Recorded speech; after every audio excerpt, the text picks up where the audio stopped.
Okay, guys, let me know. Audio's good. That's pretty cool on my TV. Good over there. Looks real good. I love the video with the Inner Harbor going into M&T. That's a great. Yeah, man. I thought it turned out good. It's a beautiful city. It is. I'll get you that. It is. I mean, I moved here not that long ago, but okay. So we're gonna be starting soon, guys. We're gonna be doing behind enemy lines. We're gonna take over the Cleveland Browns today, and we have a special guest. Give us like a minute or two. Marcus, since you're there, audio sounds good. Mike, can you talk? Okay, Yeah, I'm here. can you hear Mike well?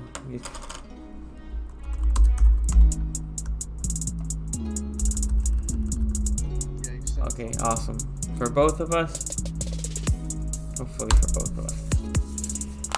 Oh, only you. Marcus, it's Mike. Can you hear me? Okay, Marcus, so let me see why we cannot hear Mike. No, I can hear you fine.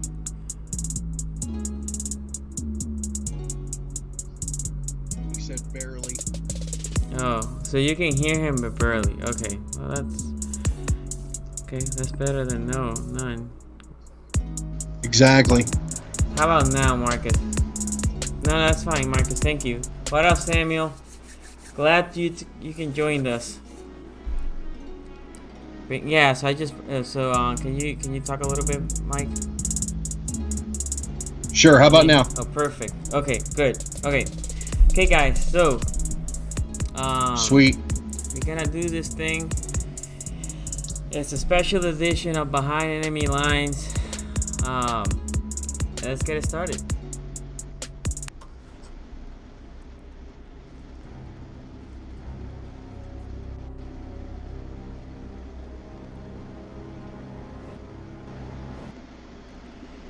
Yo, what up, guys? Hopefully you like that little intro that I did there. We're gonna be ready to, debate some stuff here with Mr. Brown itself, Mike from BigRican On Sports. Shout out to you guys that are joining the live as we speak. That dope boy Marcus Samuel. Thanks for all you guys. Damn, I have echo. Hold on. Yeah, I just saw that. Hold on. How about now, guys? Do I have echo now? Hopefully thumbs up. I don't know. Let me know if the echo persists, and we'll figure it out as we go. Damn. Okay, we can do some other stuff here. So still echo, Samuel? Still echo that dope boy?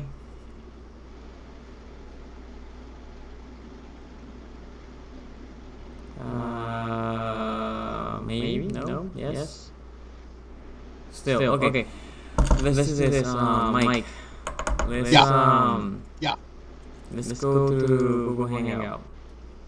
So, Alright, cool. Guys, I'll be right back. I'm not gonna kill the stream. I'm gonna go back to this, and then we'll join you guys soon.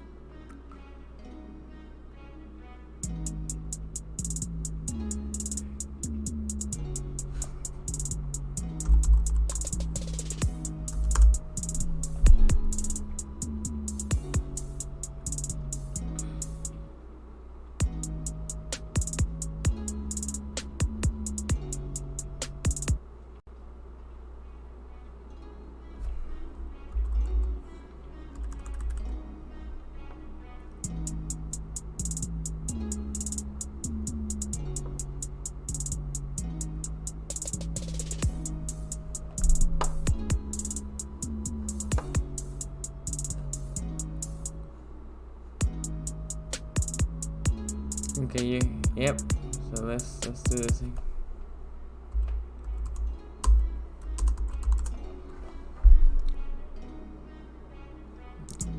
Yeah, but the problem is,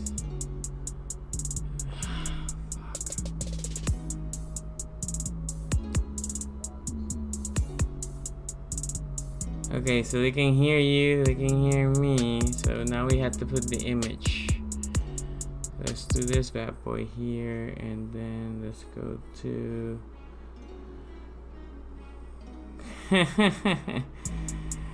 and let's kill that, and let's kill that, and that guy, and that guy, and this sucks so much, man. I hate when this stuff happens. Yeah, my guys know how it is. I actually need this here, and what we're gonna do is put this here, and we're gonna play catch that bad boy.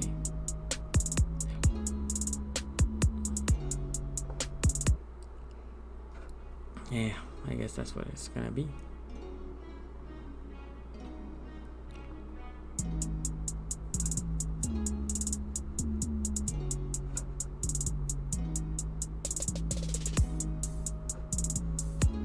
Dude, I'm struggling to find your video. I know you're here. Oh, here you are. Here you are. Here you are. Can you see me? Okay, there you go. Okay, gotcha. Okay, guys, let's try this thing again, because you know how technology is. There's my friend, and At least it's okay, yours. so hopefully you can see this, guys. You got me. So I want to do this thing right. I'm gonna intro it up again. Yeah, no, me and you are gonna start flip-flopping. Oh, that's cool. Me and you are gonna start flip-flopping, and it's gonna be up to me to flip-flop this thing. So this is why I have deviated.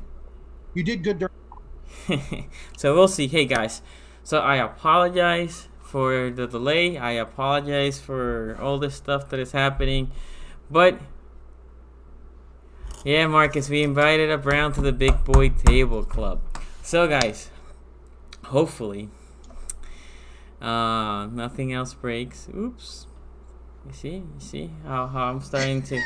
Okay, so hopefully nothing else breaks. And we can have a debate here with Mr. Mike from the BigRican On Sports. He is a Mets fan. He is a Browns fan. He is a Cleveland Cavaliers fan. So that means his pro sports life is kind of sad. And then he's in Ohio State. So I'm sure, amateur is good. So I'll let you introduce yourself, man, after my brief introduction. Well, I am Mike. I'm from BigRican On Sports. I am a Met fan. And on that topic, real quick, just off topic from what we're doing tonight, Bill Buckner passed away today. Of course, Mets history wouldn't be the same without what happened, but should be remembered. He had over 2,700 hits, over 1,400 RBIs. Great guy, and pretty funny. One of his best friends in retirement was Mookie Wilson, the guy who hit that ball. So just a little shout out there to Buckner, who's the New York media has just been tearing up today. Unfortunately, the day he passed away. But yes, the Mets, which is my ride or die. I've been a Met fan my whole life. I have been following and a fan of the Cleveland Browns since the late 80s, when I got to see Bernie Kosar up close at training camp. My family lives out there. Saturday is Scarlet and Gray. Big time Ohio State fan. And I've been a Cleveland Cavaliers fan since the days of Sean Kemp and Brevin Knight and Bobby Sura. So all you people out there are like, oh, LeBron, no. My favorite player right now is Larry Nance. So that's my boy. But yes, somebody said they brought a brownie to the big boy table, and same person said, oh yeah, the Yankee fan. you can go Yeah, away now. Marcus, you just But lost points with me, bro.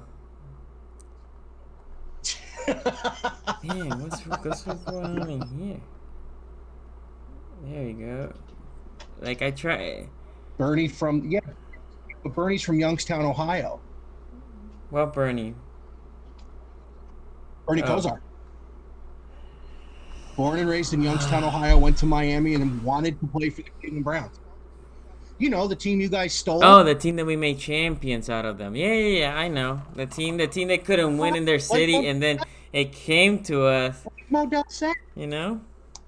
Like Arthur P. said, I moved to Baltimore. They handed me a big chunk of money, and I was able to buy all the players. That's how it works. It worked. How many rings since that point we have? It did. That was the first one. The second one, the second one you beat Harbaugh, which made my heart swell. So that's right. So Marcus brings up a good point because we debated this the other day. Different from the Colts, we didn't take anything from the Brownies. Nothing. Wait. Colors are still in Cleveland. Records, we didn't want that bad juju here, so we left them in Cleveland. He said, "F that crap." We weren't taking those records here. Guys, by the way, I don't know what's happening. I cannot. So you're gonna see Mike basically the whole, cause I'm done. It doesn't. That's just that's me trying to put me every time I'm talking, but it doesn't. It goes back to you anyway. So we didn't want that bad karma with us, so we left it there. We didn't want those brown colors here. We left them there. And we became this purple and black Raven team that, since that point, has won 2 Super Bowls. So, you know. Yes, how many the Brownies have? Oh, okay. We got none. I was just checking because, you know, my math sometimes doesn't work. Wait, hold on. Give it about, I don't know, 7-8 months. Yeah, you know what? This year's perfect because this year is going to be a little bit more special. Now you have hopes. And the hopes can come down and crash, right? Before you're like, you know, it's just, you know, we're not gonna win anything. And then now this year their expectations are show. But let's start this debate. Let's start this debate, guys. By the way, shout out to everybody because since we had so many problems at the beginning, and we're still dealing with issues. I preferred this than you getting echo. So we're gonna keep it like this. But shout out to Marcus, at Dope Boy, Rehovid. I saw Lex Get It there, Samuel. Shout out to all of you for coming to the live stream. Shout out to some guy talking about a few months before, you know. Okay, I wonder I forgot the guy's name last time they came. There was a Cleveland Browns. I would have loved him. I would have loved for him to be in this live stream. But anyway. Shout out to all of you guys that are currently in the live stream and to whoever comes soon. What up, Marcus Orr? So we had 2 Marcuses. Thanks for joining. Okay, so the Brownies. I'm going to get you the floor now for you to explain to me. Why do you think, I'm assuming you think the Brownies are going to win? The division. Let's really work division and then we'll progress. Okay, so explain to me how the Brownies are going to win the division. Because for the first time since I've been watching them solely, and I grew up a Jet fan in upstate New York, moved to Cleveland, and was there when they left, which was heartbreaking. I can only imagine what you guys went through in Baltimore when the Colts did what they did. But it was heartbreaking. And my fandom of the Browns has steadily grown until the year Brian Hoyer took over as the starter. Hoyer went to the same high school as my cousin, but that aside. This is the first offseason the Browns have made themselves better in more than one position. If you think about it, the Browns now have 2 first-round talents at their starting corners. They have first-round talent on the D-line, in the linebacking core, on the O-line, the quarterback, wide receiver. They are stacked with young talent. And yes, they have to prove it on the field. But when you go position by position in that division, Cincinnati's a joke. Let's just move that the right Bungles, off to we don't the need side. to talk about the Bungles. Pittsburgh has lost too much, and Roethlisberger, as much as everybody thinks he's as good as he is, he's really not anymore. He will be exposed very quickly. Connor's a decent back, but he's not Le'Veon Bell. And then we get to your team. My team. You took a wide receiver in the first round from the Big 12 who's never had to play bump and run coverage because the Big 12 doesn't want to play defense. So you're going to have two physical corners in his face because he's going to have to be put in basically as a 1A to you guys. Yeah. Is that correct? Okay. So he's never played against bump and run. He's never played in the cold, which you're going to get in Baltimore and Cleveland and Pittsburgh and Cincinnati. You lost your heart and soul on defense, and you lost your best player on defense. One took money and went to the Jets, God knows why, and the other one is in Arizona waiting for his retirement to start. Every team but the Browns had significant losses, not just significant gains. And you don't go into a season with that many significant gains and just lose. It doesn't happen. This isn't the Eagles who brought in Asamoah and every all-star they could find. They have built this roster and were able to add these guys. And it brings up a question. What corners in that division are going to cover Odell? Jarvis. I'll give you that soon. I just want you to just spill all this nonsense now so I can just, It's nonsense, he says. Keep going. Anything else before I... It's not just the sexy stuff like Odell and that stuff. They have improved every level of the defense and every level of the offense. So right now, if you're asking me, are the Browns going to win the division? Yeah, I think so. A 7-8-1 team without this kind of weapons on both sides of the ball, they can add one or two more wins. This is historically, other than a couple of years, a 9-10 win team wins the AFC North. Sure. Correct? Okay. They were 2 turnovers or a couple of kicks away from being a 9-win team last year. The talent is now that much better. Okay. It's their time. So a couple of things. Anything else before, I take the floor here? Well, I see Dad Dope Boy said they lost to Jabril Peppers. No, but they added some safety help in the Ogba trade, and they can go out and find somebody else if they really need it. There's guys still out there, and the big chip is still there. Where's Gerald McCoy going to land? Okay. Because I know it's Baltimore and Cleveland. And I haven't you seen better pray it's not Baltimore. You better pray that bad boy, man. Anyway. I think anyway, I think I give you enough time, right? We're good? Okay. All right. So yeah, Hollywood. We're good. I think what Cleveland's gonna try to do with us is they're gonna stack the Bucks. Would you agree? I think you'd have to. Okay. So now you're gonna have Hollywood against your boy from OSU, right? Ward. Well, you mean the jersey I got on? Your boy. Yeah. Denzel Ward? Oh, you mean the rookie Pro Bowl corner? And I think he can take on Hollywood. I'm not disagreeing with that. And then who's your opposite corner to that one? That would be Greedy, the one that you had going in the first round in our mock draft. A guy that doesn't like to tackle, right? And a guy that might struggle.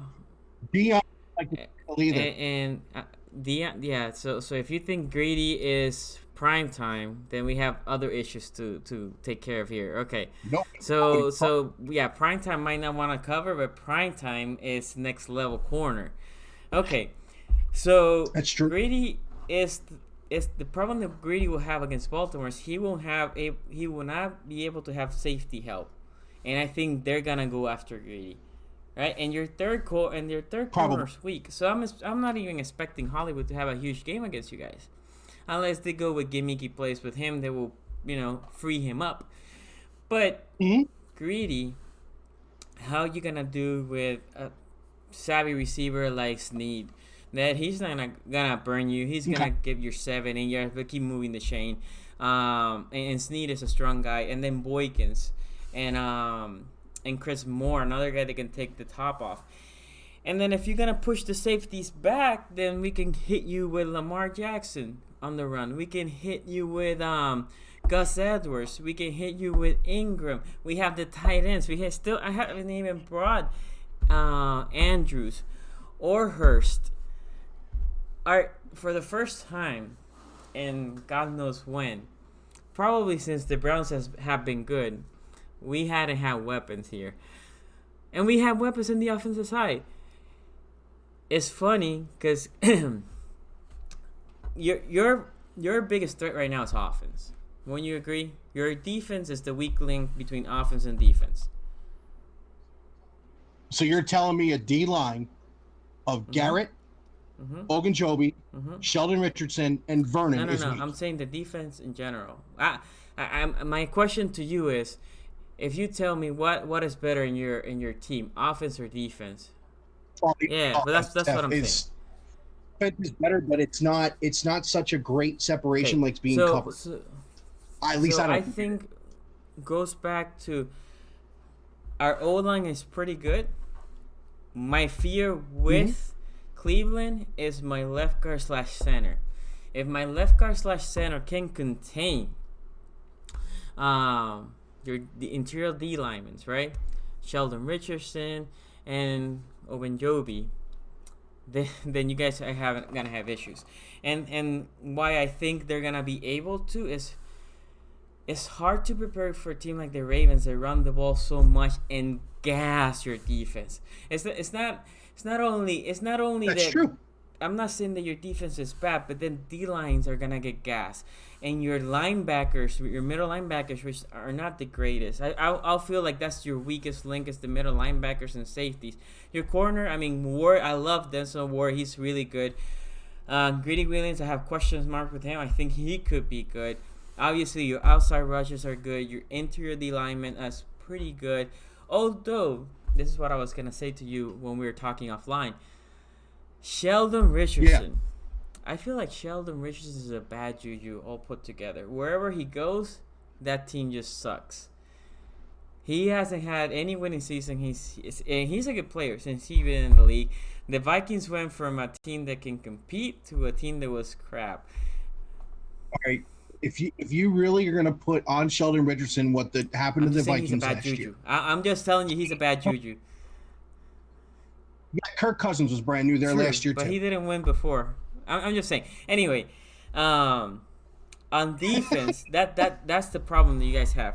Linebackers and safeties are your weakest link. We love to run through the middle. O-line usually pulls holes up. Our running backs are strong running backs that would just push you. And getting 2 or 3 yards per run, yeah, that at the beginning might be like, oh, we're stopping them. Yeah, but when that guy keeps hitting you, then holes start opening. And then your defense will start cheating more and more, and that's when the big play happens. Now we do have receivers with hands. We have tight ends that have hands. Our offense... And a quarterback who's got a spaghetti for an arm. Our quarterback that led us... We were dead in the waters, no playoffs, and led us to the playoffs last year. Yeah, but now they got tape on him. San Diego did to him in the playoffs. They played him a second time. They made him ineffective. Now there's tape on him. San Diego played us for a second time, and they knew how to play us. I feel like the only team that is like San Diego on defense is us. Meaning, San Diego had 3 really, really good corners, 2 really, really good safeties, plus the depth behind those 3 corners are B- players. So you have speed and good players. Not every team has that. So they just stack it with corners, fast guys. They stack it with safeties. Second, the receivers that we had last year were, I would say, at least a grade less than the receivers we have now. We have speed now. I said that Denzel Ward can contain Hollywood, but that means Denzel Ward would just basically be taken out of the game to contain Hollywood. We still had to put Boykins there. We still had to put Willie Snead in the intermediate. We still had to put more. Then we have Andrews, the tight end that was killing it last year, and Hurst coming out of an injury. We have weapons in the passing game. Now, Lamar will have to get better, of course, and that's something that everybody will agree. If Lamar can hit, he has been putting the work on the offseason, and if he can hit that open receiver, you guys are done. Because there's going to be open receivers. Because you're going to just cheat on the running game. Because it's the nature of the beast. We got to run it so much that you got to start bringing, and that's what San Diego did. They start bringing so many players. I feel like also underestimating, again, for me, San Diego's a top 5 defense. So what San Diego did can obviously be replicated, yes, if you had that talent. And I don't think a lot of people have that talent. Before we keep going, let me go through some comments because I don't want to tell my guys that we didn't put any comments. Let me read a couple here. Andrew says Mosley Sedera got ridiculous stupid deals. Ravens upgraded Weddle with Errol and Suggs chose to leave. Marcus Orr says Jabril Peppers is a non-factor. Bob Saget, what up, man? We have celebrity in the house. Thanks for joining. What up, Browns? We're gonna be essentially our first debate was Browns defense against Ravens offense. We'll flip it up soon, Bob. Don't worry about it. Marcus says a kicking net can cover OBJ. We've seen that. Yes, that's true. It's a good one. Yeah, but Josh, we'll see. Ravens never overspend, even if it's on a player of high value. Forgot to mention y'all's offensive line. Yeah, so we're gonna take the Browns offensive side because I know that's the high point for them. So I went with their weakest point. Yeah, I agree with you, Mike, that it's not that much different from the offense, but we went with that and we'll flip it soon. The Browns on paper look phenomenal, but the coaching is big. I agree with that. The Browns got a nice D-line, can't lie. Yes, that's true, that dope boy. Aldrich Stone, what up, bro? Thanks for joining. Bottom line is Brown versus Ray will be lit no matter who are you fans of. That is true. That's dope true. Boy says, in my opinion, I'm a Mayfield fan. I just don't cheer for him twice a year. I agree with that. I like Mayfield. Marcus says, the QB that beat you. LA got beat in the fourth.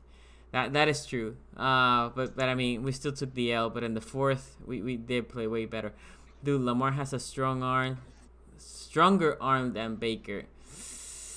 I think Lamar has a strong arm. It's just not consistent. Baker's is consistent. Let's get it. We don't know how Browns or Ravens will look next year. Playbook. This is from Bob. Playbook will be completely different. That's true. More open, more throwing. Marcus says you could see the gimmick of the defense being exposed. Had the game has 6 more minutes. I agree with that, but again, we still took the L. And then Samuel says, guys, mark it down. Lamar will have multiple 300 and 400 passing yards if they let him throw. Okay, so before we move on through your other side of the ball, I want to ask you, what would you guys do in a play like this? I'm gonna put a hypothetical here. So Lamar is on the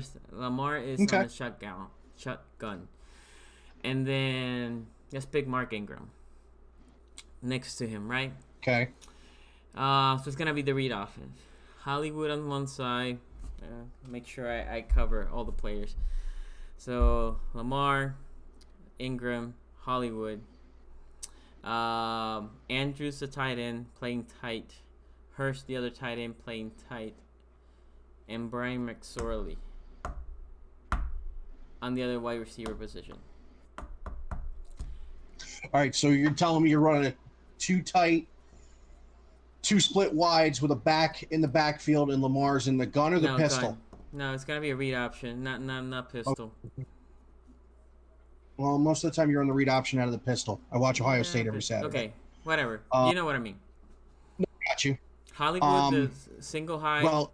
And then the other Y will be McSorley. Well, here's where some of my knowledge isn't as good as it used to be because I had watched a lot of Greg Williams. Steve Wilkes is a different D coordinator. If it's me, Greedy is faster than Denzel, so I actually put Greedy in Hollywood's face. I get Denzel on the other guy. You're not going to be able to have the high safety help because you're doing an RPO, but here's the other thing. Are your tight ends going to get free release with Vernon and Garrett coming up the field? I don't think so. Neither of them are Gronk. It's not like they can run these dudes over. So if you don't get a free release in the tight ends and you have 2 decent corners on the outside, the safeties can come plug up the holes with Schobert and Kirksey on the inside, and now where's he going to go? I disagree. I think my tight ends will have a free release because your expectation is both tight ends can block. Your expectation is we need to get to Lamar or to disrupt the running game. Because when just before the snap happens, then you have McSorley coming in a jet sweep. So Lamar puts the ball in Ingram's belly, right? And then Everybody starts crashing in the middle. Your linebackers, obviously with sheet, well, they see that, they will break. I will expect your outside linebackers to stay containment on the outside. Hollywood will go like a deep post, and then as Lamar seeing everybody scratching in the middle, we're gonna pull that ball. So how do you think your defense reacts? Depends who's in the middle. If it's Taki in the middle, You gotta say Taki's gonna do anything.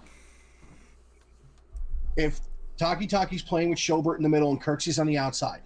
If Taki's in the middle, you might as well give it to Ingram and let him run.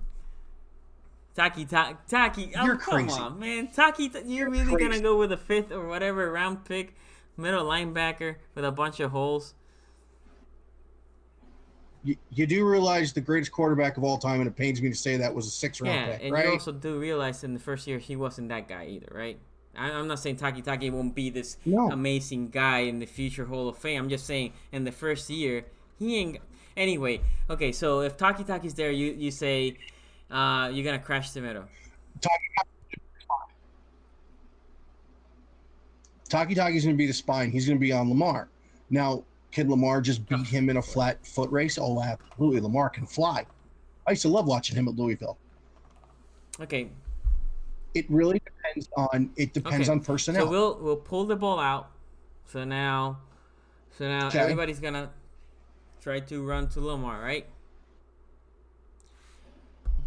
Yeah, pass rush will probably come upfield unless they decide to do his own blitz. So my 2 tight ends is also out there. So we have effectively 3 receivers, and I'm assuming Ingram is gonna get contained by the linebackers. They're gonna crush him.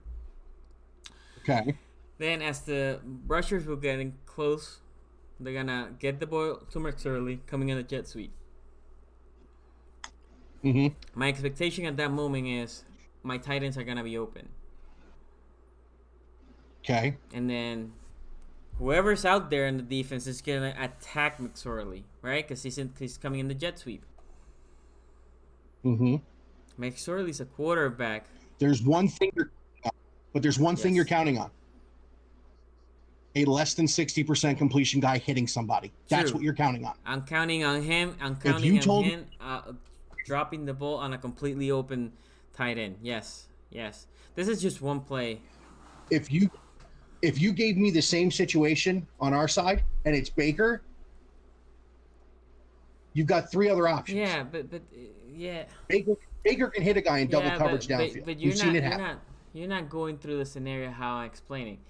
Your middle side got swallowed by Ingram. Your rushers are coming after Lamar. McSorley's coming in the jet sweep, and if he gets the ball, it's only so much things you can follow. What? If he gets the ball, Garrett's going to light him up. He ain't.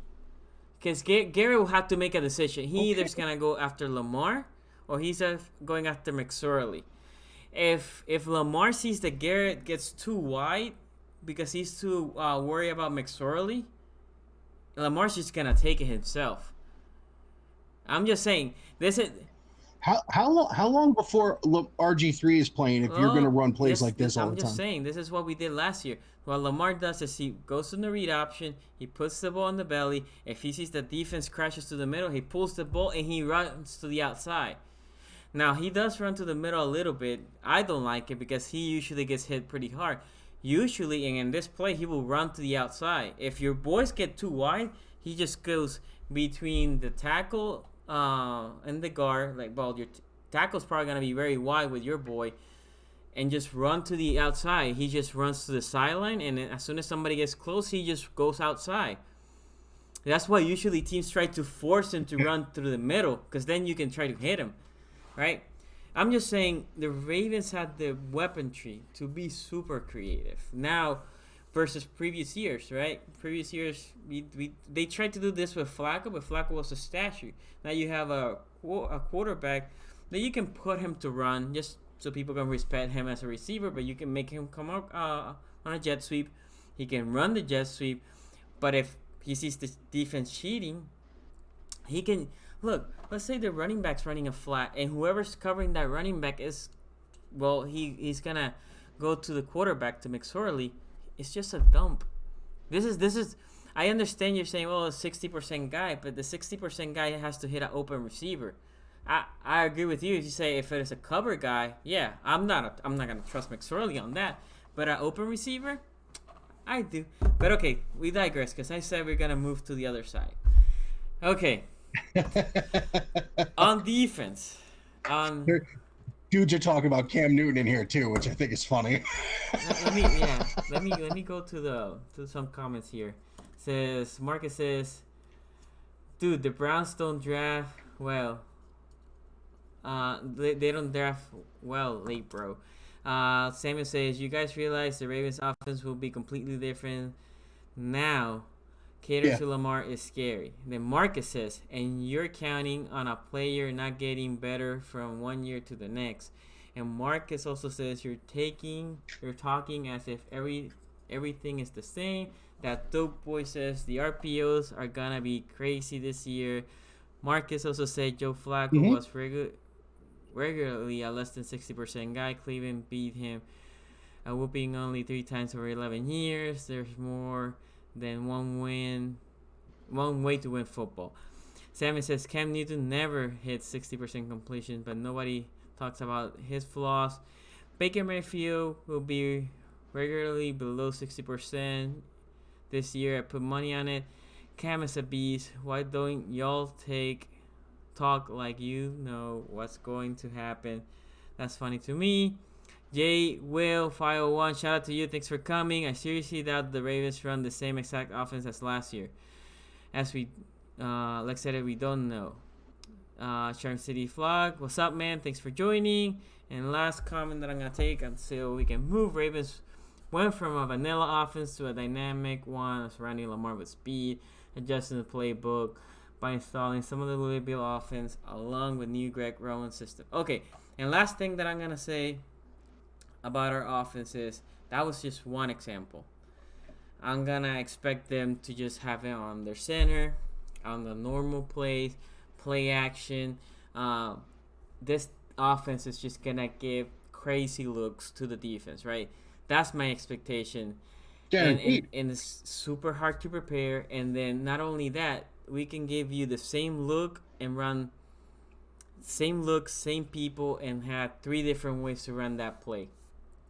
So it's gonna be very hard to prepare for us. Now, this all falls on Lamar being a little bit better than last year, but again, my expectation is he will be.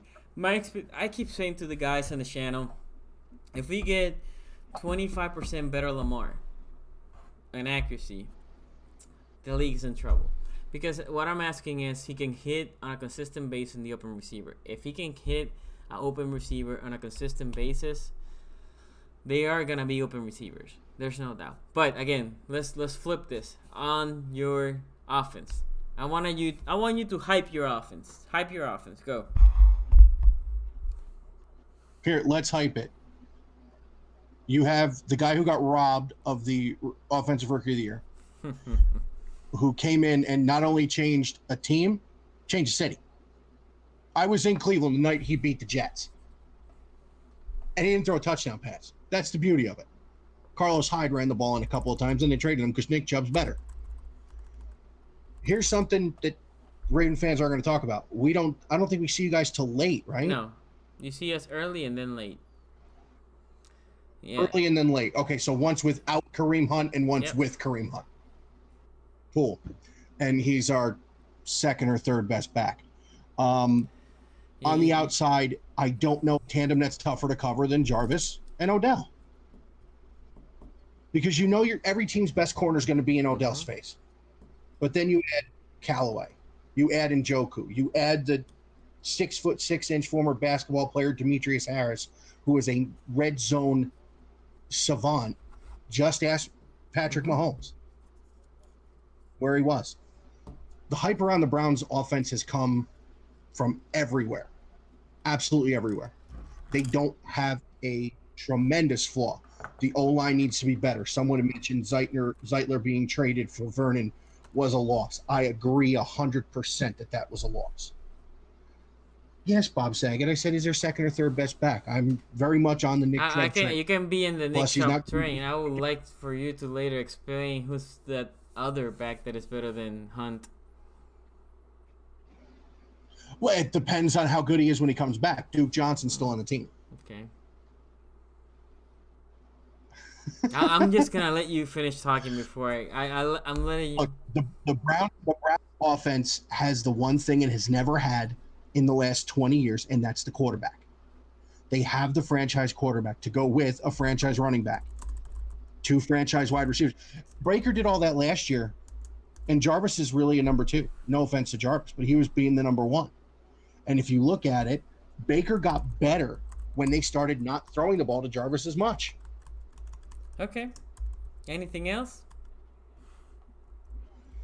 No, you can you can tear me to shreds now. It's all good. So people are hating on your comment of Hunt, and I agree. I think that's blasphemy. Because even if you love Chubb, and I think Chubb is a good it's a good player, but Hunt was arguably the best running back last year, and you can see when KC lost him. Oh, they definitely stepped back. He's the only one that for real scares me from the Browns. Actually, I said it this last year that he was the guy that scared me, and I thought I put the Ravens against the Chiefs as an L just because of that guy, just because of Hunt. So of everybody you have, that's the guy that scares me the most.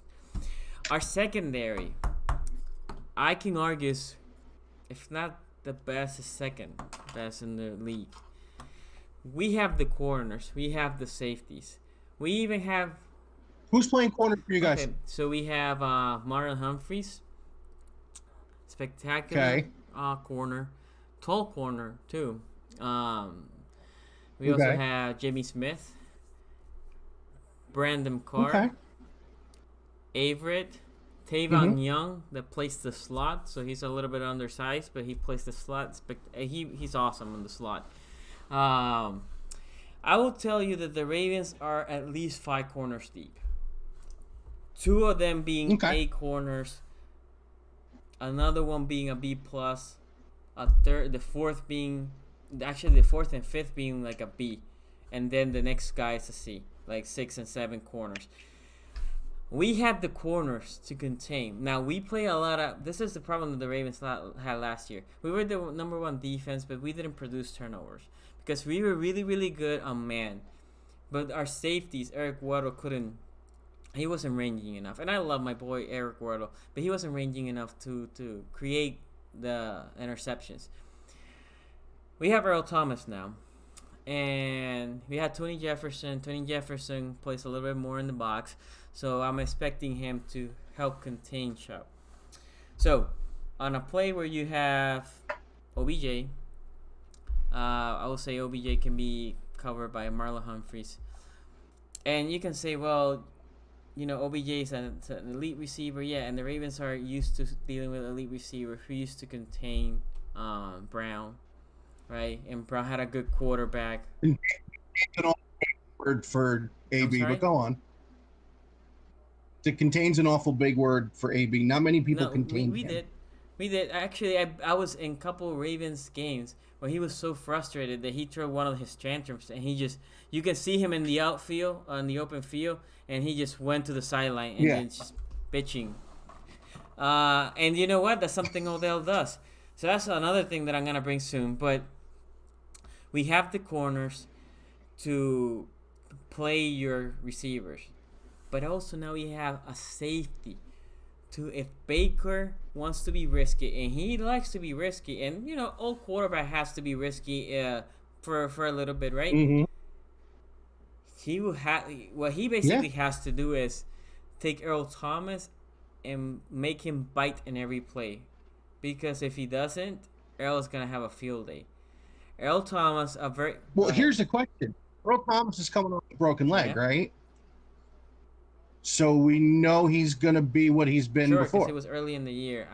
By now, he's well recovered. I mean, this is if it would have been later in the year, I would have given to you like, yeah, we'll see how Arrow comes. And I will tell you, we have a third safety behind them too. Really good safety too. Probably like a B minus. Our two safeties, I consider Earl Thomas to be an A. I consider Tony Jefferson to be like an A minus, B plus, and the third safety, I think he's either a B minus. Our secondary is stacked. I'm not joking. Our secondary, that's the heart of this defense. Now, let's go now to the inside, right? We have our nose tackle, PFF. For whatever it's worth, PFF gives it a 92, Pierce. Then we have Brandon Williams, Pro Bowler last year. I think PFF has him like 80-something. And there are DN, right? Because we play at 3-4, so it's 3-4 DNs, basically like a D tackle, off tackle. Okay. Yeah. So we have a plethora of guys. I would say a bunch of guys that are B minus. We have a guy that I will say is like a B plus, but he gets injured a lot, so I'm not gonna count on him. A lot of guys that are B minus players. Now, if you get McCoy on here, it will get interesting because now I feel like Brandon Williams commands double team almost in every play. And Pierce also commands double teams in a lot of plays. If you get McCoy and you put those three big boys in the middle, your O-line, I don't even know how they're going to handle them. I truly couldn't figure out. Now, we go into the pass rushers on the outside. We had Judon, a guy that is coming to his fourth year, a payday year, and you know how players like to play in the payday year.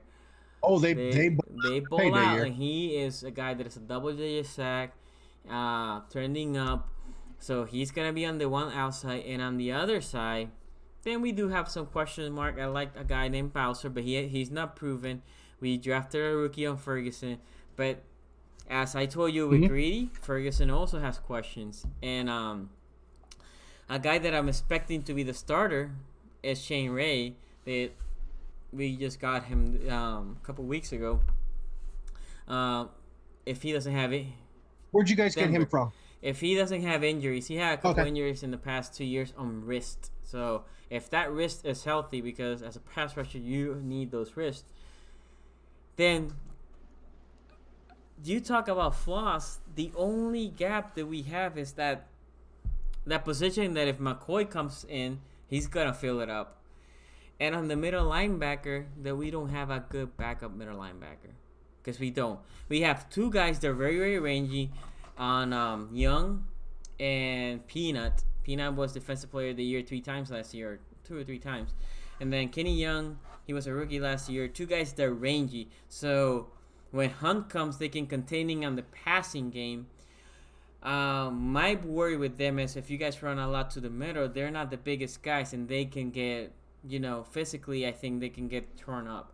Now, you will have to go over that D-line. Again, our D-line being really good, and if you bring McCoy, yeah, dude, I don't know. I feel like the hype with the Browns, I'm not saying it's not justifiable because you guys brought a lot of players, a lot of sexy players, but a lot of players that need to gel.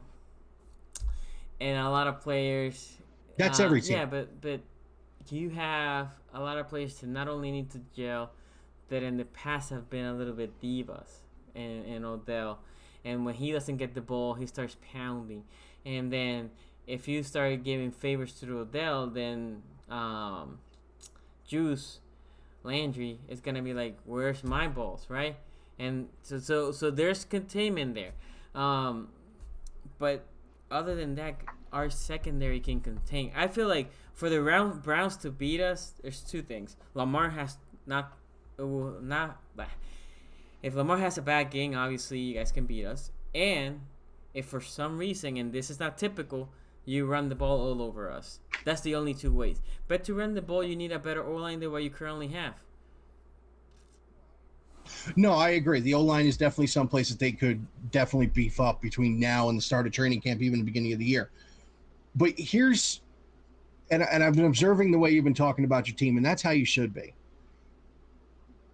But we're both talking about perfect scenario. Now, the non-perfect scenario is this.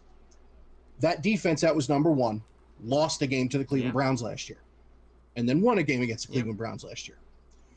these two teams, when they play, even when the Browns are hot snot and the Ravens are world beaters, they're always tough games because of the rivalry. As far as getting the ball and divas and everything else, Juice is the linchpin. Here's why. Juice and Odell want to win together. They don't care about the ball. They don't care unless they're both talking out of each side of their mouth. Not unheard of, but I don't think likely. Jarvis didn't complain when he stopped getting the ball last year. And Callaway and Perriman and even Willies and Njoku were making lots of big plays. Juice never complained. Juice wants to win. Odell wants to win. And something we're not talking about. Odell is in the best quarterback situation of his career. And look what he did with Eli, who couldn't hit the broadside of a barn unless it was wearing a different jersey. Mm-hmm. There is so much that's going to happen between now and when it's snapped for the first time in September and when it's snapped for the first time when we get you guys. I hope Dorsey adds an offensive lineman. I would love McCoy. I don't think it's necessary, but I would love it. Okay, so there was so much that would go into this, but I'm telling you, they're going to gel just because of what they want to do for the town and what they want to do for themselves. Yeah. I don't think gel is going to be a big deal, and I don't think the coaching is going to be a big deal. Man, but you think Odell cares about what he wants to do to the town? He's not even there. He's been there for a cup of tea. Odell's never been there. Saying. So but he never say like what they want to do for the town. He doesn't care to do for the town. All he wants is this, and he does want to win. Not for the town, for him. He's all about him. But so having a weaker O-line, right? So we have Lamar. Lamar can create misses, right? He's slippery, and then Baker can too. And I wouldn't say as good as Lamar, but he is slippery in the pocket. But and that's the difference. Lamar is slippery outside the pocket, and Baker is slippery inside Lamar is slippery on both sides. The problem that I will give you that Lamar does is he does fumble the ball as he's trying to get away from people. So he needs to clean that. But yes, if you don't fix your O-line, Baker being all about 6 feet, and which is fine in a clean pocket, but if we start getting pressure through the middle of the field, to the middle of the pocket, dude, again with our corners being really, really good, it's gonna be tough. It's gonna be tough. Now this is in perfect scenarios with everybody being healthy. And somebody brought a point. Don't sleep on the Steelers, and I'm not sleeping on the Steelers. And I erased this. I have. Wherever I had the records, because I'm gonna do 4 videos breaking each team's records. But I had the Ravens finishing first. I did have the Browns finishing second. I had the Steelers finishing third, but the Steelers were only 1 game behind the Browns. And what'd you have them at? 9? I think I had the Browns either. I think they had the Browns either at 9 or 10 wins. So, and I had the Ravens winning like 11 or 12. But we'll come up with that video. I'm just going to have 4 solo videos of this. But our defense, this defense is constructed specifically. It was constructed specifically from the Steelers. And then the Browns basically look very similar to what the Steelers did with Le'Veon Bell.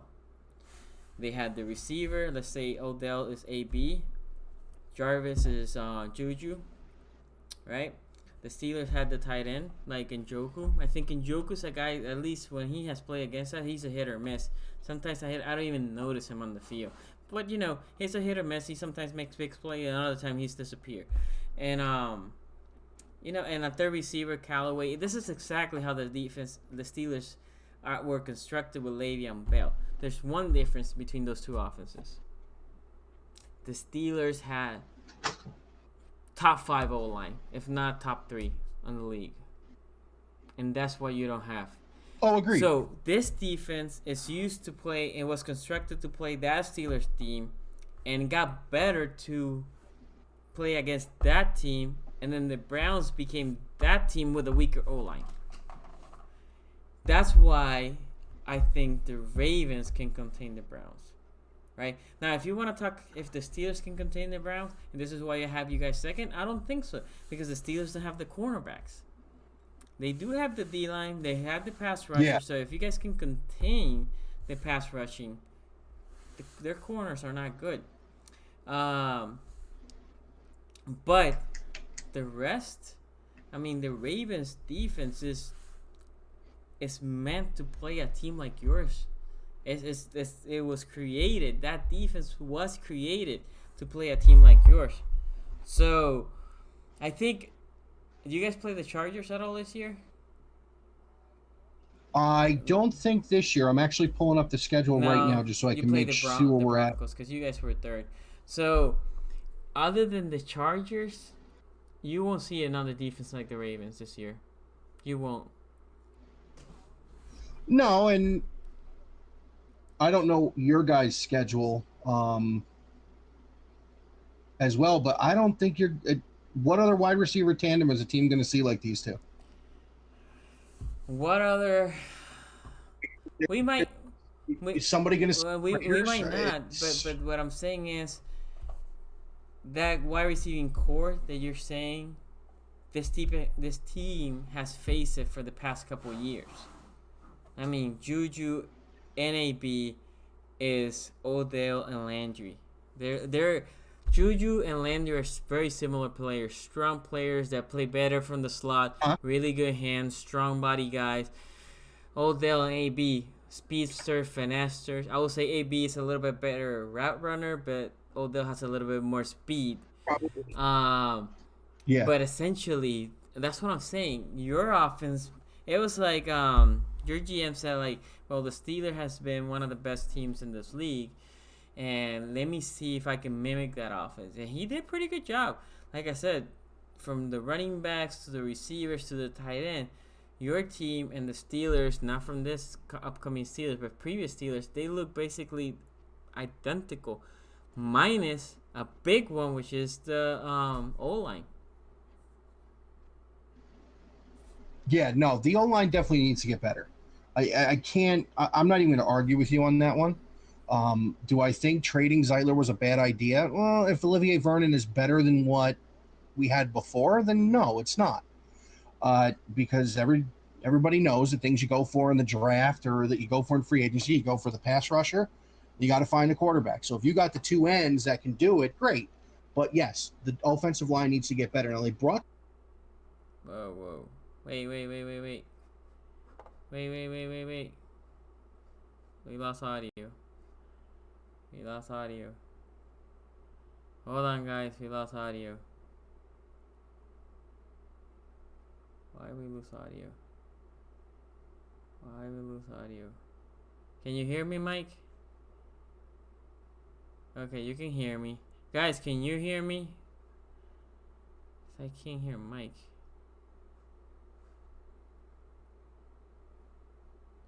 Mike, I think it's in here. Hold on.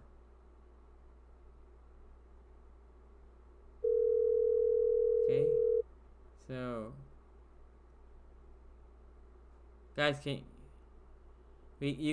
can hear me, but you can't hear Mike, right? Because I can't hear Mike, so you guys shouldn't hear Mike. Mike, can you talk for a moment? Why? Okay, so I'm gonna call you back, bro. Sorry, guys, again. Technical issues, like always. You know how it is. We are awesome. Sorry about that. Okay, I can hear you now. Yeah. You guys can hear him? So, wait. So, shout out to a couple of people that are joining the live, including Poon Gentry. Which, if I believe it or not, he was the Browns fan. Okay, keep going, man. Sorry, we got cut for a moment there. Oh, that's okay. Bob Saget made a good point a couple minutes ago. The O-line can't hold up. Everything will fall apart. Well, unfortunately, he's 100% right, but that's every team. So if your O-line doesn't play well, even though they're great, i.e. Dallas, the year after the Zeke second year, it doesn't matter how good your quarterback is. It doesn't matter how good your running game is. If your O-line's not going to play well, they're not going to play well, and you're not going to do well. So, yes, John Dorsey, I think, needs to fix the O-line. I don't think it's as broken as what even you and I are talking about. But, yeah, no, the Browns O-line has got to be able to contain everybody's pass rush. They got to be able to keep Baker clean. But that's any quarterback. You don't keep him clean. Even Brady gets hit in the mouth. He's not as good. But this is the thing, man. Baker is essentially stature-wise like Drew Brees. Agree? Okay. Oh, yeah. You know what New Orleans has done all his life? Yeah, with Brees. Yeah, they've kept him clean. Instead of going for the sexy receivers, they had gone for the unsexy O-line. Guards, centers. They shipped Jimmy Graham for Unger, a Pro Bowl center. So they didn't have to deal with... Because Drew Brees is a little bit undersized. So no quarterback likes pressure to the middle. But when your quarterback is a little bit undersized, he really doesn't want pressure through the middle. So... Yeah, but here's the thing about New Orleans. You got to remember, Sean Payton's playbook is mostly deep routes on the outside. He has very few crossing routes and short runs in the middle. He likes to run that deep ball, and Brees has got a cannon. I understand. So you need a better O-line to be able to keep him upright, whether he's 6'5" or if he's 6'1". When you're running the deep routes, you can let them develop. I understand, but New Orleans also does a lot of slants, also a lot of screen passes, and they're very balanced. My point to you is the reason that they want to keep him clean is Brees being a little bit undersized. He, like I said, if he's not clean through the middle, as a D tackle, nose tackle starts going through that line, through that O line, it's gonna bother him. Those high, as soon as the O line comes, they're gonna stretch those hands. That's gonna bother him, right? So that's what I'm saying. Cause that's what I didn't get the Siler trade, to be honest. I was like, you had a really good guard, because Siler was a really good guard, and you traded for a guy that, yeah, it's a need, yes, but I wouldn't thought it was a bigger need than keeping Baker clean. So I agree with you. So for me, that was in my opinion, not that I think Dorsey has been really good as a GM so far, but I thought that was a mistake, and time will tell. But we go back to, I feel like our defense is tailored for this offense completely. From we can play you man up, which is that's the thing, right? If we have a corner per receiver, right, that's gonna free up the safeties. The problem is not every team has a corner that can play tight coverage with your receivers. We do. Now you have Earl Thomas rumbling there, watching Baker, watching his eyes, watching if he can see if he can make a mistake. Now, if your O-line is not really good, that means Baker won't have a lot of time to make Thomas bite. And if Thomas, Thomas cannot bite, he's usually gonna be close to the ball. And if he gets to the ball, it's gonna create turnovers. Our biggest problem last year, we couldn't create turnovers. If we can create this year turnover with Thomas, which is what I'm expecting, dude, it's gonna be. I'm just saying, the Browns won't see a good of a defense as the Ravens. And yeah, you might say, well, you guys won't see a good of receiving tandem than us. And from the top of my head, you might be right. But my point to you is we have been seeing it for the past couple of years. Actually, very similar to what you're sending to us. We have been seeing with AB and Juju. Our corners are used to it. And with AB, sometimes they bracket him. And sometimes they didn't and let Marlon Humphreys play him. As Marlon Humphrey has developed more. Yeah. So I feel like this Ravens team... So do you think Thomas was more of a player than he was the system? Because you really don't hear about Richard Sherman all that much now that he's not in Seattle, outside of him running his mouth about the Players Association. Yeah. So you're saying you personally think Thomas is more player than system? Yeah, because Thomas excel and deep safety, let me do my thing. Free range, Corners basically. Yeah, but he did all that with Cam I'm sorry. Chancellor. He did all that with I Cam know. Chancellor. And what was next to Ken him. Chancellor? A A bruiser, beast. an enforcer, a tackling machine. Mhm. That's what Tony Jefferson is. Tony Jefferson is not gonna excel being a free safety, roaming in the middle of the field, try to break on the quarterback. That's not what Tony Jefferson excels. But what Tony Jefferson excels is you coming near him, he's gonna decapitate you. He's gonna take you down. He's gonna tackle you, and he's a short tackler. Last year, I remember Donaldson, the tight end from the Steelers, he was talking all this crap like, I'm like the Avengers, like Thanos, blah blah blah. He comes through Tony. Tony just hits him hard. Not only hits him hard, he strips the ball for a fumble. That's what he's excelling at. Thomas, yeah. If we brought Thomas to be a cover corner or basically a slot corner, which a lot of teams bring their safety to do, then we have problems. But I told you, we are 5 corners deep before I say like there's a big step back. So we have corners to even rotate to keep them fresh. The Ravens, I'm assuming because how the Steelers were brought together, they had just put corner after corner in every year's draft. And in the case of Brandon Carr, they brought him in free agency. And believe it or not, I thought this year, because they knew AB was gone, they were going to let one of those corners go until Odell trade came out. And they were like, no, we can't. We have to keep him now. Right?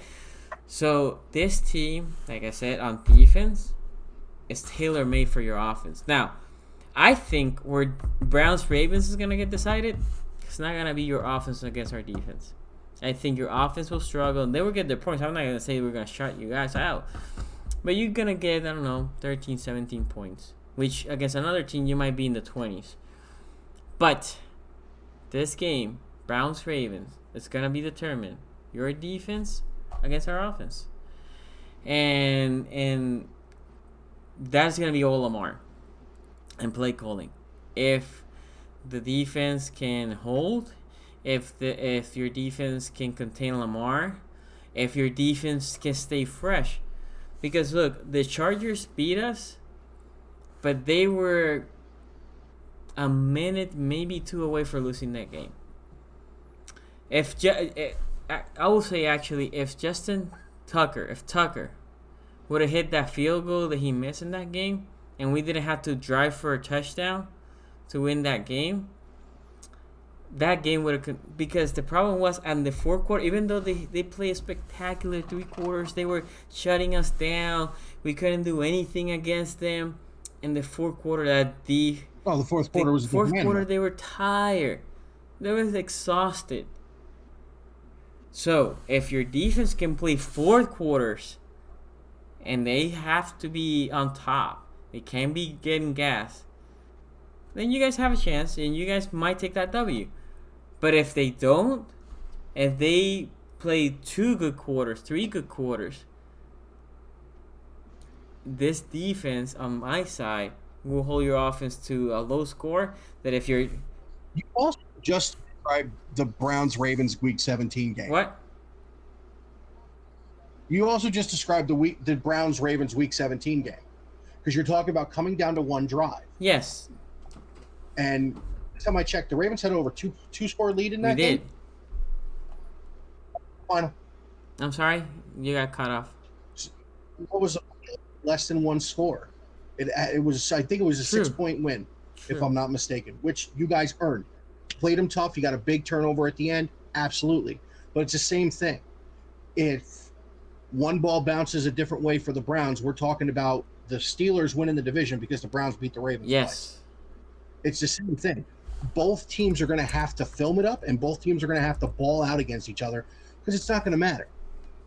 You and me prognosticating in the end of May. This is a lot of fun, by the way.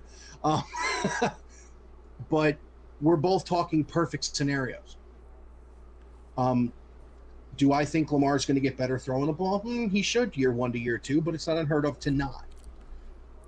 Is Harbaugh going to run his offense like his brothers at Michigan and run the ball down somebody's throat? You guys have the stable of backs and the O-line to do it. But then people will make Lamar throw the ball, and that's the question. So the question around the Ravens offense, which is a legitimate one, is can Lamar be a quarterback, not a running back who takes snaps? Because that's what he was at Louisville, and that's what he was last year. Okay. Browns will have the same question, but at the same time, the Browns O-line is not nearly as good as the Ravens O-line. Yeah, so a couple of things. I think Eldrick makes a good point here. The game that you guys won against us, Crabtree did. That could have been too. Crabtree did drop that touchdown basically to seal that game, and we lost it at the end.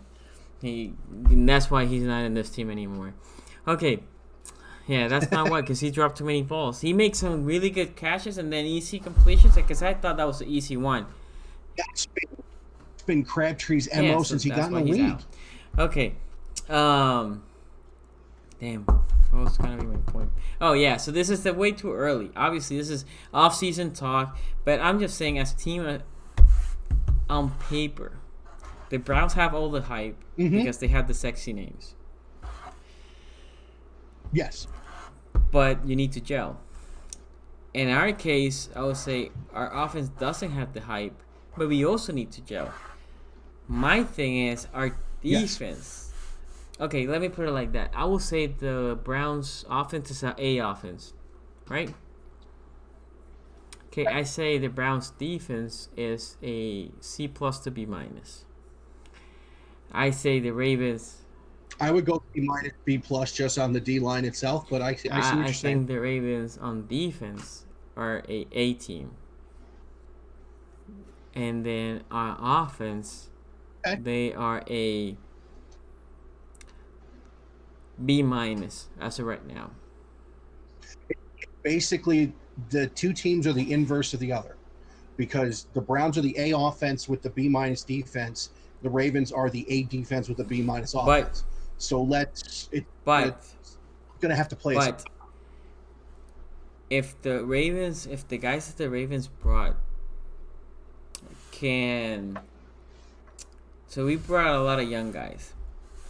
If those young guys can produce like they produce in college, I put our offense now on a B+. Versus, I'm giving you an 8 on offense from your guys because I know how Odell plays. I know how Juice plays. I know how Shupp plays. I know like Hunt plays. But we have, in my opinion, we have the necessary defense to contain that. But on offense, our offense against your defense, if our offensive guys play up to their level, in my opinion, you don't have the corners. And you do have the pass rush, but the problem that throughout the run of Lamar, the teams had, why they couldn't touch Lamar as much was those pass rushers were basically staying in containment, setting edges. And when they weren't setting edges, Lamar was running. And when they were setting edges, then he had all day to throw. So, goes back to if he gets a little bit better on the passing game, what can you do with this guy? You can do what the Chargers did. But see, the thing about Lamar is, and the thing about all these quarterbacks that do the RPOs and the running, and, you know, everybody from RG3 to Johnny Football to these guys who were mainly running quarterbacks, they had a phenomenal first year. Every one of them. Except for Johnny, he was a drunken mess. RG3 won a division title on a bum knee his first year. Lamar won a division title in his first year. So the big difference is year two. And year two with these kind of quarterbacks, the improvement wasn't there. Not saying Lamar won't. I happen to like Lamar Jackson. I really do. The improvement with the passing game wasn't there because the coaching staff and the player wanted to keep the niche because they knew it worked. And that happens. Am I saying Lamar's not going to improve? No, I'm not saying that. Am I saying that Lamar's going to be a 300 to 400 yard guy 2 to 3 times a year? I'm not saying that either. It's yet to be seen. But what I'm saying is, when you have tape on somebody, now you can construct a plan. And now everybody's got tape on Lamar. And not only do they have the tape of him playing well, they have the tape of 3/4 of getting his rear end handed to him against San Diego in the playoffs. But not everybody has San Diego's personnel. San Diego's personnel no, is... but you can Dude, San Diego's personnel is really good. Especially on the secondary side, especially depth-wise, I would say they're very close to us. But anyway, so what we're gonna do now, guys, is I'm gonna open phone lines in case anybody wants to call. There's the number on the bottom of the screen. I think Mike might not be able to call or might not be able to listen, so I'm gonna just or though now now that we're not using Skype, you might, Mike. I don't know. We shall see. Cool. But this again, my phone calls are in beta. Last time I hang up on a couple of you guys because I didn't know how to pick it up, and we had a couple missed calls. But if anybody wants to call, the lines are open. Let me do this. Hold on. Let me do this just in case somebody calls. Perfect. Okay. So what do you have the standings for the division? Well, believe it or not, I have the Browns and Ravens with the same record. I both have them at 10-6. I think the Browns will end up with the tiebreaker because of a better record in the conference, but both teams will go to the playoffs at 10-6. They're both too good not to. Okay. I just think the Browns a shade of an easier schedule, especially in conference, playing teams like the Jets, like the Bills, like Miami. Yeah, like Denver. We all played those teams this year. You don't play Denver. You guys played Wait, hold on. You guys play Denver? Oh, Miami and the Jets. No, the difference is we play KC. You guys play the Broncos. Okay. Yeah. So I think it's going to be in the game. No, to be honest with you, I think that's where play the Broncos. And yeah. The other one that we play that you guys don't is we play Texans and you guys play Tennessee, I believe. So yeah, I agree. Those two are easier. No doubt. You guys have an easier schedule. Yeah, and that's what I think. That's going to be the difference. But listen, I have the utmost respect. Even though that trash talking that'll happen between you and I all season, I have the utmost respect for that Ravens team. They are a very good team with a very good core of young talent. I wonder if the leadership thing is going to be an issue with you guys with losing Terrell Suggs, because you lost Ray Lewis a few years ago when he retired, but you still had Suggs there and you still had other guys there. If Earl Thomas is the voice you need, awesome. If he's not, then that's going to be a problem. But it's a lot to be seen going into this season, but it's going to be so much fun just from this end of it. I can't wait. This is the first NFL season I've been excited for in a long time. So a couple of things. You said you worry. I think we have the leadership with Tony Jefferson, Earl Thomas, Brandon Williams, Jimmy Smith's been here for a while. We do have plenty of leaders because our team's defense is a mixture between veterans and young guys. Second, I will say you worry about the Ravens' leadership. I'm wondering how Freddie Kitchen, a guy that has never been a head coach, was only an offensive coordinator for a couple months, right? Because before that, nobody gave him an offensive coordinator job. It wasn't like he was in the league for a while. So I wonder how he's going to be able to coach this team with all these egos. It could be great. It can also implode because the problem is sometimes when you have a guy like Freddie Kitchen, and again, he wasn't even an OC only for a couple of games at the end of the year, he would concentrate on the one side, right? What happens? Like, one of the things that I would say Harbaugh does well is Harbaugh is a really good manager. He won't introduce in any offensive play, defensive play. He just managed the game.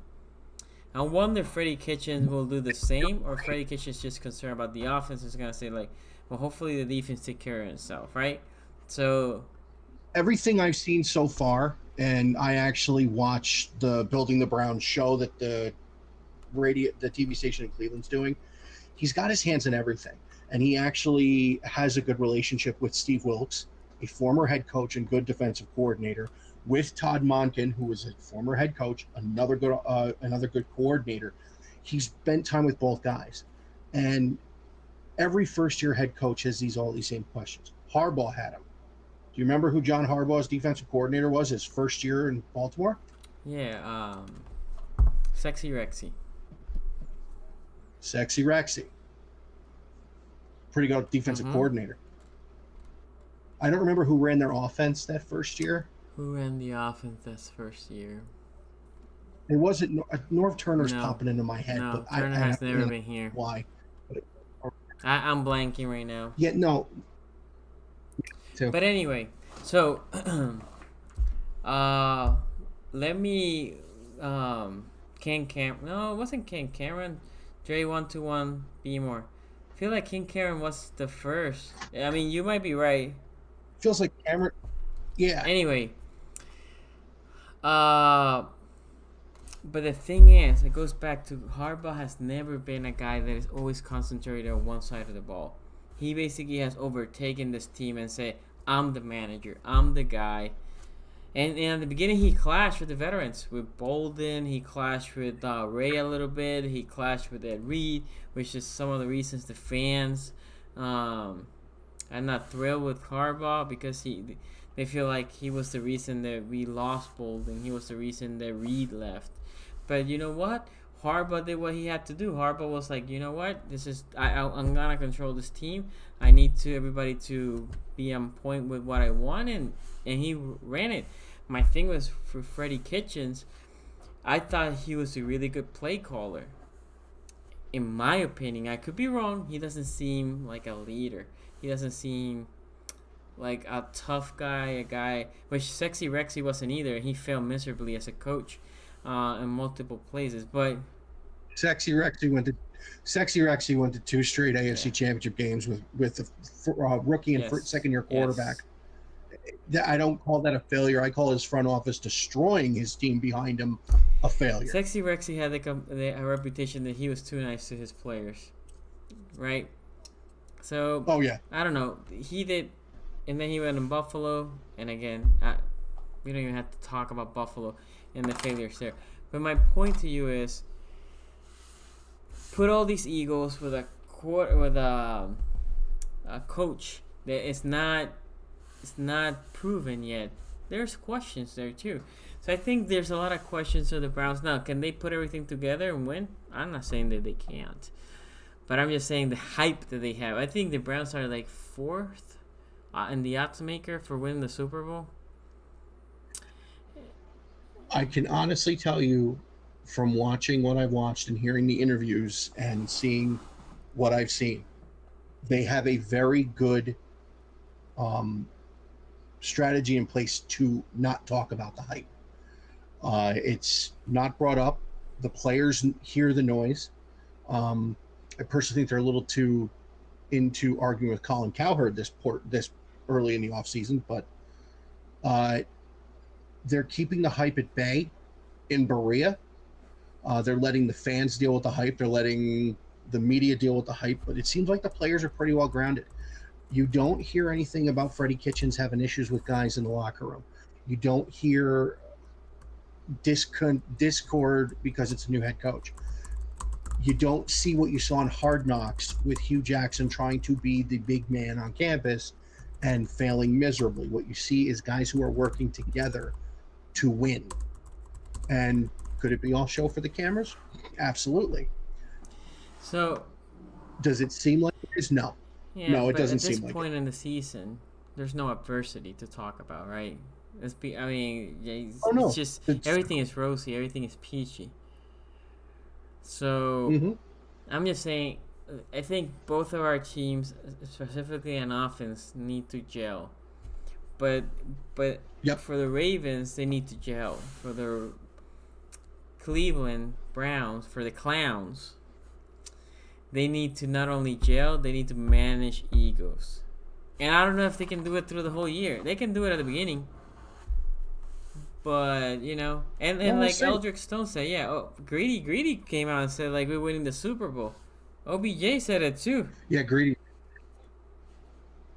No, OBJ didn't say that. OBJ said he wants to see them turn into the Patriots. Yeah, he said both things. Well, you know what? Would you rather your players come out and say, "Dude, we're going to suck"? Problem, especially with OBJ. I mean, Greedy. I mean, you haven't proven me anything, and you're talking here. You're gonna win the Super Bowl. Yeah, Greedy needs to slip stop. to the third round, and you're gonna be talking to me that you're gonna win the second round, and you're gonna be talking about you're gonna win the Super Bowl. Come on. But anyway, so guys, we've been here almost an hour and a half. If anybody called, then probably it was on me. If nobody called, that's fine. But if you call, I didn't hear it. So hopefully it was that nobody called and it wasn't that I messed something up. But anyway, my boy here, BigRican Sports, you can find him on Twitter at BigRican On Sports, on YouTube on BigRican On Sports. You can find him in Anchor, BigRican On Sports. You can find him during the season crying in his nearest corner when they play the Ravens after taking that L. You'll see him. You'll find him. You will see us trash talking each other during the year. But guys, absolutely, it was a pleasure to have you, man. Thanks for joining. Before you leave, if you're new to the channel, please subscribe. Put a thumbs up to this video if you liked it. Share the channel. And hopefully you like this one. Next week, we have another Behind Enemy Lines, but it's a special edition because we're going to talk about fantasy football. I have a fantasy football podcaster. He's going to talk about, we're going to be specific for the AFC North. We're going to cover all AFC North, and then the Ravens. What Ravens have big values on the fantasy side. So, please join me next week, guys. It's gonna be fun. It's gonna be just like today. We're gonna, hit the comments as much as I can because I know you guys have been very active in the comment section. And anything you want to say before we leave? Boone Gentry is my new favorite person on the planet. Ratbirds ain't going nowhere is what I just saw. Yeah, he's the Browns fan that I was talking about. But I appreciate AFC North guys coming. Poor Gentry.